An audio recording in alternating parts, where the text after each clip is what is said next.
नमस्कार।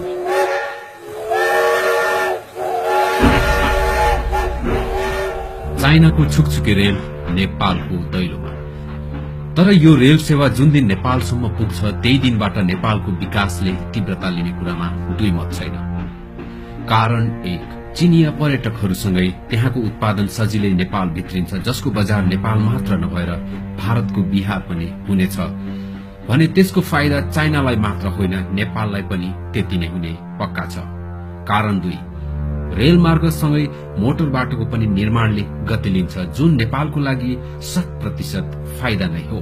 कारण तीन, जसै रेलले काठमाडौँ छुन्छ लगतै यो विस्तार हुँदै पश्चिम नेपाल र लुम्बिनीसम्म फैलन्छ, जसको फाइदा फेरि पनि नेपालकै हितमा देखिन्छ। कारण चार, जब चाइनाले नेपालमा रेल सेवा विस्तार गर्दै जान्छ उसलाई एनर्जी अर्थात हाइड्रो पावरको आवश्यकता पर्दछ। सोही बेला चाइना आफै नेपालको हाइड्रो पावरमा लगानी गर्न वा नेपालले उत्पादन गरेको पावरको खपत गर्नेछ, जसको फाइदा 100% नेपाललाई नै हुने देखिन्छ। त्यसैका लागि पनि भारतले केही समय अघि नेपालको खोला नालाबाट उत्पादन भएको बिजुली बत्तीमा भारतको 51% भन्दा बढी लगानी हुनुपर्ने भनेर नयाँ नीति बनाएको छ। यदि नेपालको कुनै आयोजनामा भारतको लगानी छैन भने सो बत्ती भारतले खरिद नगर्ने भनेर पनि एक प्रकारको सिन्डिकेट लगाउन खोज्दैछ भारत, जुन दीर्घकालीन रूपमा नेपालको लागि घाटाको व्यापार हो।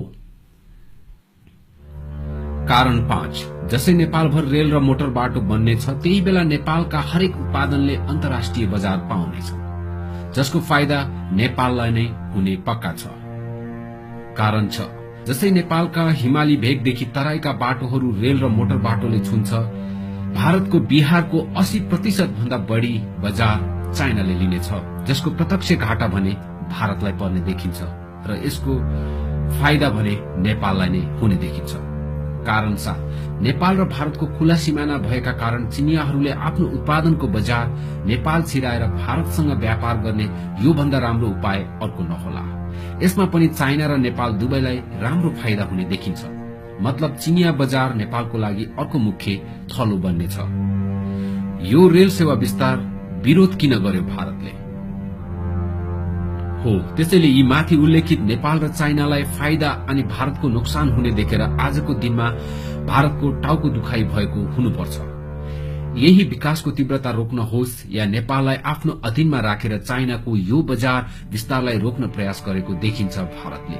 जसै नेपालले आर्थिक क्रान्तिमा आफूलाई सबल बनाउँछ त्यसको प्रत्यक्ष असर नेपालको सिमानामा रहेका बिहारलाई पनि पर्ने देखिन्छ, जुन भारतलाई आफैका लागि आफ्नैबाट खतरा हुन सक्छ।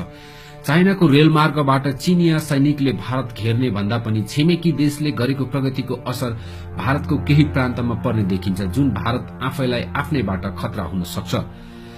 होइन भने चाइनाको रेल नेपाल आउँदा भारतलाई किन टाउको दुखाए?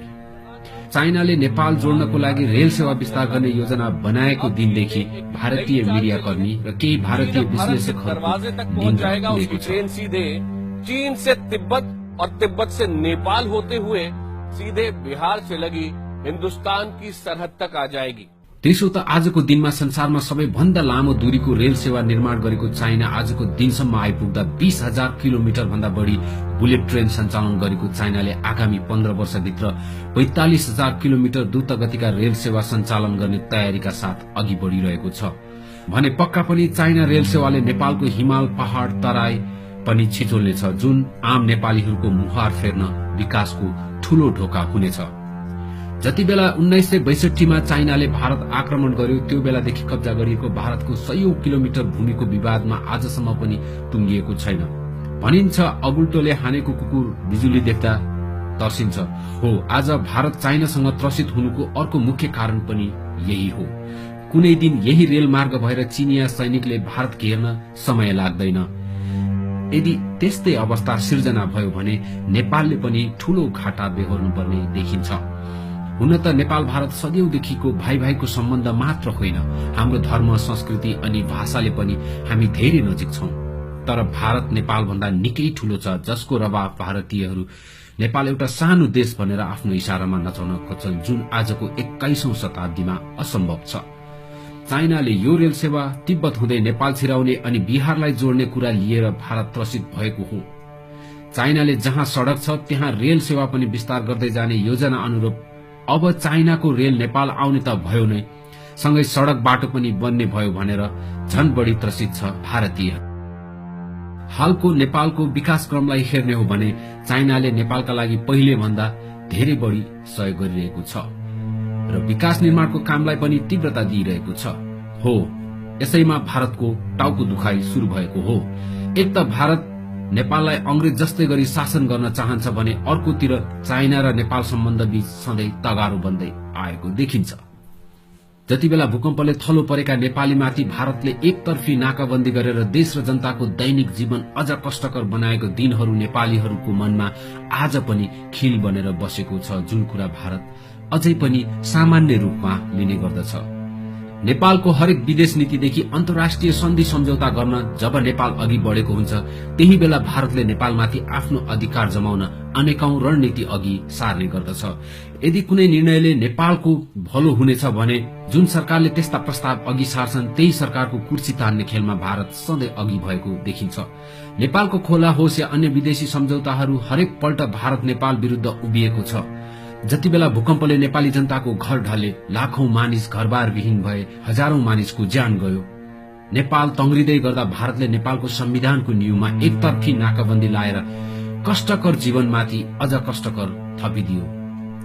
सो बेला नेपालको विकल्पको रूपमा अर्को छिमेकी राष्ट्र चाइना थियो, जो हर पल सहयोग गर्न अघि सरिरह्यो र त्यसमा पनि भारत नेपाल सामु सधैँ रुष्ट हुँदै आएको छ। हो, त्यही बेला थियो जति बेला तत्कालीन केपी ओली सरकारले इन्धन र सामुद्रिक व्यापारका लागि चाइनासँग सम्झौता गरे, लगतै नेपाल र चाइना जोड्ने रेलमार्ग निर्माणका लागि चाइना आफै कसिएर आउँदा भारत त्यसको विरोधमा उत्रिएको हो। हरेक पल्ट भारतले कुनै पनि विदेश नीति अन्तर्गत नेपाल र नेपालीलाई धोका दिँदै आएको छ भने कसरी असली छिमेकी राष्ट्र हुन सक्छ भन्ने सर्वसाधारण र विश्लेषकहरूको बुझाइ छ।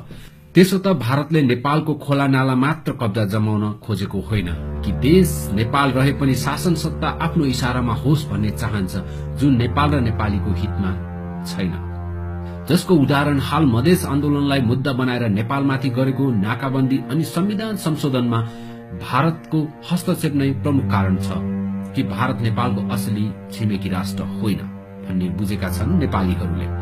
भारत असली छिमेकी राष्ट्र हुनलाई नेपालको भूमि फर्किनुपर्छ, कब्जा गरेर राखेका नदी नाला फुकुवा हुनुपर्छ, 1950 को सन्धि पुनरावलोकन हुनुपर्छ, कोशी नदीको अतिक्रमण र सीमा अतिक्रमण रोकिनुपर्छ, 1950 को सन्धिको असली कागज सार्वजनिक गरिनुपर्छ र सो सन्धि अनुरूप भारत लाग्नुपर्ने देखिन्छ, जुन कुरा भारत कदापि चाहँदैन। हाल चाइनाले पोखरा अन्तर्राष्ट्रिय विमानस्थल निर्माण गर्न होस् या काठमाडौँको रिङ रोड निर्माण गर्न होस्, त्यस्तै चीनले नेपाललाई 15.7 अर्ब रुपियाँ अनुदान सहयोग दिने घोषणा गरेको छ, जुन मोटर बाटो निर्माण र भूकम्प पीड़ितहरूको सहयोगको लागि।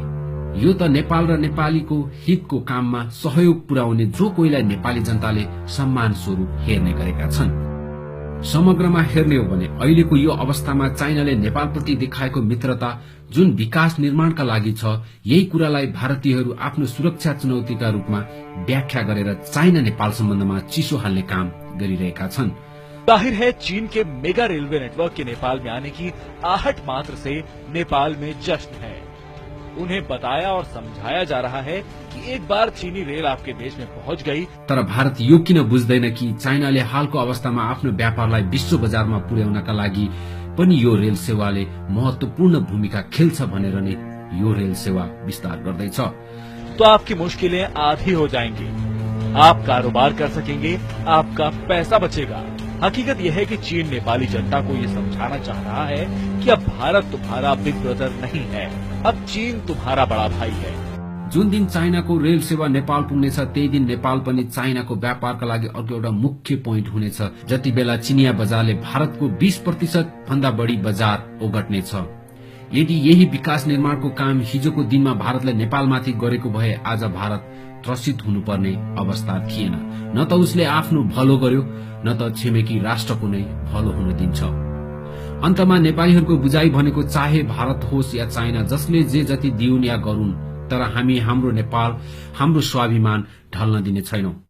21औं शताब्दीको आर्थिक क्रान्तिमा नेपालले चाइना र भारत बीच रहेर ठूलो आर्थिक लाभ लिने र सबल राष्ट्र हुन सक्ने संकेत हो यो। त्यसैले हाल सम्पूर्ण नेपालीहरूको पर्खाइ नै चाइनाको छुकछुके रेल नेपालमा भएको छ। हाम्रो उद्देश्य भनेको नेपाल र नेपालीको आफ्नो पहिचान सहित विश्व सामु सबल राष्ट्र होस्। आर्थिक क्रान्तिमा नेपाल पनि विकसित राष्ट्रहरू जस्तै सबल होस् भन्ने हो। कृपया तपाई आफ्नो विचार हाम्रो तलको कमेन्ट बक्समा राख्न सक्नुहुन्छ। धन्यवाद।